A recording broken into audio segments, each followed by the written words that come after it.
அது மட்டும் இல்லை, நாங்கள் வெளிநடப்பு செஞ்சுருக்கிறோம்.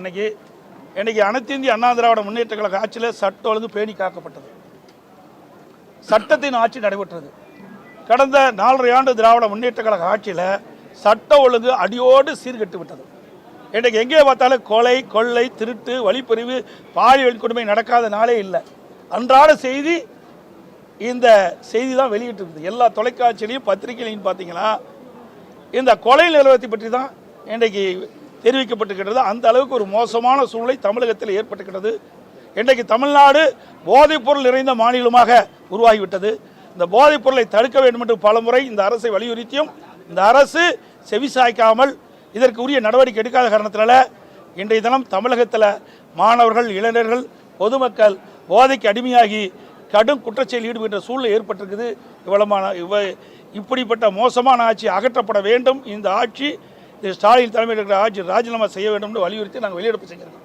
ஆளுநர் இன்னைக்கு வெளியேறின பிறகு முதலமைச்சர் பேசும்பொழுது இந்த ஆண்டினுடைய முதல் கூட்டத்தொடர் வந்து ஆளுநர் உரையுடன் தான் தொடங்குகிற விதி இருக்கு, அதை மாற்றுவதற்கான ஒரு நடவடிக்கைகளை திமுக மேற்கொள்ளும் மற்ற மாநில அரசியல் கட்சிகள் இவரை அப்படி இவரே கற்பனை பண்ணிக்கிறாரு. இந்தியாவிலேயே சூப்பர் முதலமைச்சர் சொல்லிட்டு இருக்காரு.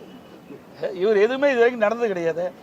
இன்றைக்கு நான் சொன்னதெல்லாம் இன்னைக்கு இதை கவர்னர் அவர்கள் வெளியிட்டிருக்கிற அறிக்கையில் உண்மை தானே.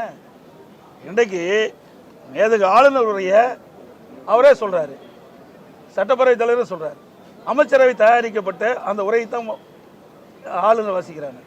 அதில் என்னென்ன தவறு இருக்குது அதை சுட்டி காட்ட வேணும்ல. ஆளுநர் தவறான செய்தியை வாசிக்க மாட்டாங்கன்னு சொல்கிறாரு.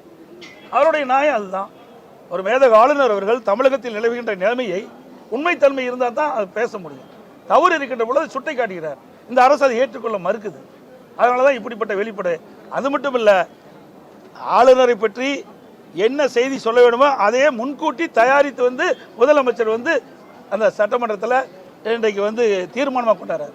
எப்படி கவர்னர் இப்படி பேசுவார்னு தெரியும்.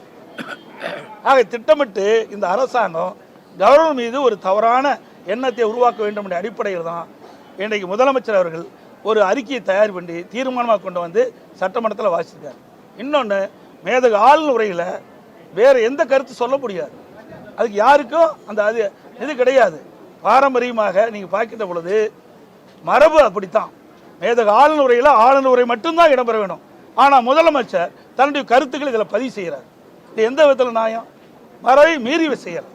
கையெழுத்து கொடுத்த உரையில அதை சபாநாயகர் வாசிச்சாரு. இப்ப ஆளுநரும் தன்னுடைய விளக்கத்தை கொடுத்தாரு. இந்த விஷயங்கள்லாம், இந்த அம்சங்கள்லாம் இடம்பெறல. இரண்டுக்குமே பல்வேறு முரண்கள் இருக்குது. எப்படி புரிஞ்சுக்கிறது? முரண்பாடு இல்லை, உண்மையை கவர்னர் எழுத வேணுங்கிறார். தமிழகத்தில் நடைபெற்ற உண்மை செய்தியே மேதகு ஆளுநருடைய இடம்பெறுங்க.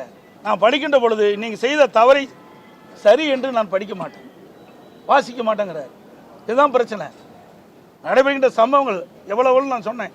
பாலியல் குற்றங்கள் என்ன நடந்திருக்குது, வேலைவாய்ப்பு இருக்குது, தொழில் முதலீட்டை நீங்கள் ஒரு தவறான தகவலை புள்ளி விவரத்தை கொடுக்குறீங்க. அந்த புள்ளி விவரத்தை அதை நீங்கள் தயாரித்து கொடுக்குறீங்க. அதை நான் வாசிக்கணுமா?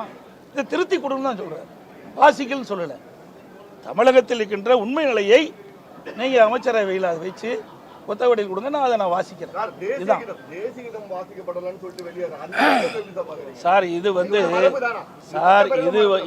இது ஆளுநர் அவர்கள் இதுக்கு நான் விமர்சனம் செய்வது சரியல்ல. மேதகு ஆளுநரை பற்றி விமர்சனம் செய்வது முறையல்ல. நாங்கள் அது செஞ்சதும் கிடையாது, வேண்டாம் சார். அதுதான் நான் சொல்கிறேன், அதுக்குள்ளே நாங்கள் போக விரும்பலை. புரியுதுங்களா? எங்களுக்கு வேண்டியது மக்களுடைய பிரச்சனைக்கு தான் நாங்கள் தேர்ந்தெடுத்துக்கிறோம். மக்களுடைய பிரச்சனை பேசுறதுக்கு தான் வந்திருக்கிறோம். நீங்களும் மக்களுடைய பிரச்சனை கேளுங்க, நான் பதில் சொல்கிறேன். தேவையில்லாத பிரச்சனையை உருவாக்கி டைவர்ட் பண்ணாதீங்க. ஏன்னா மக்களுக்கு என்ன செய்தி போய் சேரணுமோ அது உண்மையான செய்தி போய் சேரட்டும். அனைத்து ஊடகங்களுக்கும் பத்திரிகைகளுக்கும் நன்றி, வணக்கம்.